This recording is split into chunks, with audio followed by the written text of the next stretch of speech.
Okay, my name is Pierre Puy-Besset, portavoce della finanziaria dell'Échiquier.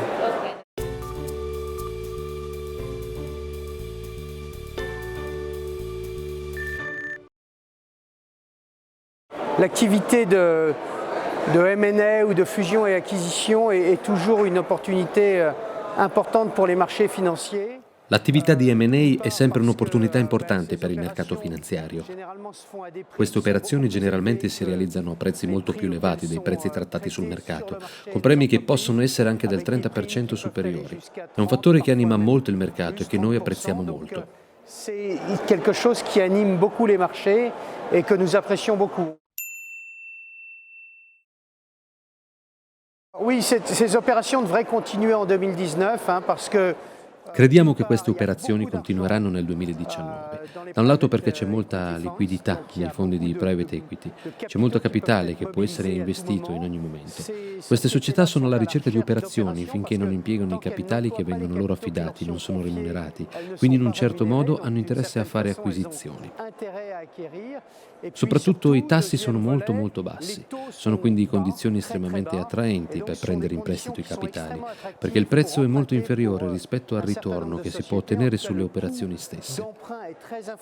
Pensiamo quindi che nel private equity l'attività continuerà in maniera importante, mentre sul lato delle imprese non specializzate nelle acquisizioni ci saranno numerose operazioni perché il costo del denaro è basso. Alcuni settori si concentrano molto rapidamente. Per non essere in ritardo bisogna continuare ad acquisire. Comme les fonds de private equity, il y aura aussi de nombreuses acquisitions.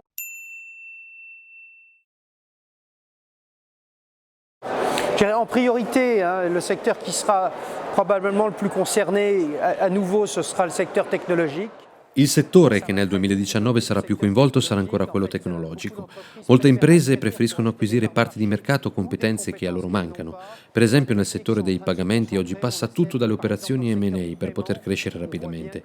È vero che a volte la crescita organica è la migliore soluzione, ma a volte è troppo lenta in rapporto alla crescita esterna. C'est une meilleure solution, mais peut-être c'est une évolution qui est trop lente par rapport à ce que permet de faire de la croissance externe. Poi è un altro modo per crescere a livello geografico, per cui l'M&A è una possibilità di acquisire una parte di mercati in paesi in cui non si è presenti. L'Europa beneficia comunque di un movimento che va uniformandosi e che continua a essere territorio di M&A importante. Où ils ne sont pas présents, entre autres sur le territoire européen, et qui bénéficient quand même d'un mouvement d'uniformisation et qui continue à être un territoire de M&A important.